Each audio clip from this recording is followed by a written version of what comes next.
Prosedur dilanggar, jaksa Kejati KKT diduga geledah Petrus Fatlolon tanpa surat izin. Kejaksaan di wilayah Maluku kembali menjadi sorotan setelah Joyce Venturi, istri mantan Bupati Kepulauan Tanimbar atau KKT Petrus Fatlolon, membeberkan dugaan penyimpangan penegakan hukum oleh oknum jaksa.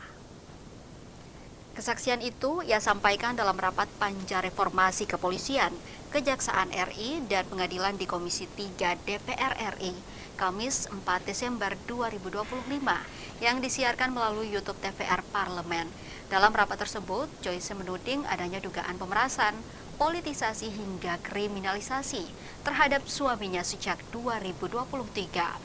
Salah satu pengakuan paling mencolok adalah dugaan penggeledahan paksa terhadap Petrus Fatlolon di Hotel Kamari Ambon 22 November 2023, jauh sebelum status tersangka ditetapkan.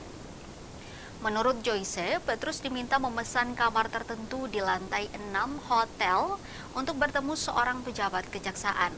Namun orang yang datang justru dua jaksa lain yang langsung melakukan pemeriksaan di dalam kamar hotel tanpa menunjukkan surat penggeledahan. Ia menyebut salah satu jaksa yang masuk kamar adalah Ricky Santoso. Setelah penggeledahan, Petrus disebut dibawa turun ke area parkir untuk bertemu pejabat kejaksaan lainnya. Pertemuan itu berlangsung di dalam mobil.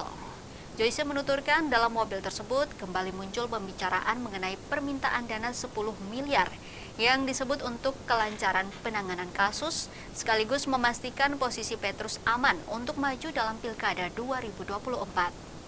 Joyce mengaku telah menyerahkan sejumlah bukti kepada Komisi 3 berupa 1. Rekaman CCTV hotel, 2.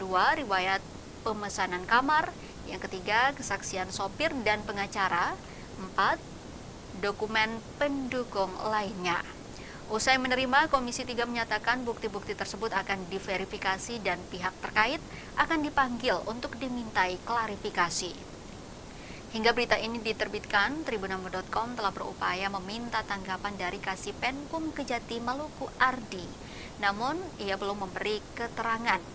Upaya konfirmasi kepada Kasih Intel Kejari KKT Garuda Cakti Viratama juga belum direspons. Dengan begitu, saat ini kasus dugaan penyimpangan ini diharapkan menjadi perhatian serius bagi institusi penegak hukum. Bila benar terjadi, kasus ini bukan hanya mencoreng citra kejaksaan, tetapi juga menggerus kepercayaan publik terhadap proses hukum di Maluku. Publik kini menanti langkah tegas terhadap oknum yang disebut terlibat, sebagaimana prinsip bahwa hukum harus ditegakkan tanpa pandang bulu. Ya, dengan hormat, saya datang ke hadapan Panja Reformasi Kejaksaan Pengadilan Komisi 3 untuk dapat menyampaikan kronologis dugaan kuat kriminalisasi dan penahanan suami saya Petrus Fatlolon yang dipaksakan dalam beberapa kasus yang terjadi di Kabupaten Kepulauan Tanimbar.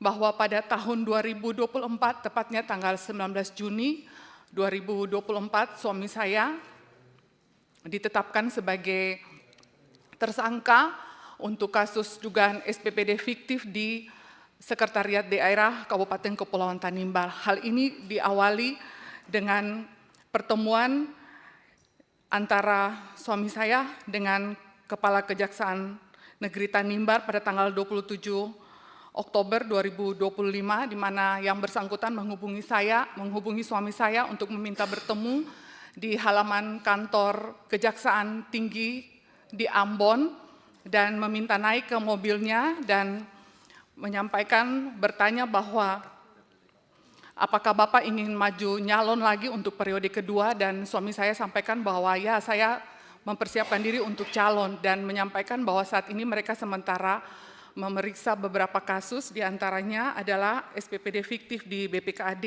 SPPD fiktif di Sekretariat Daerah, penyertaan modal di BUMD PT Tanimbar Energi, dan yang lainnya. Dan sering begitu. Jadi mafia perhatian. Download Tribun X sekarang, menghadirkan lokal menjadi Indonesia.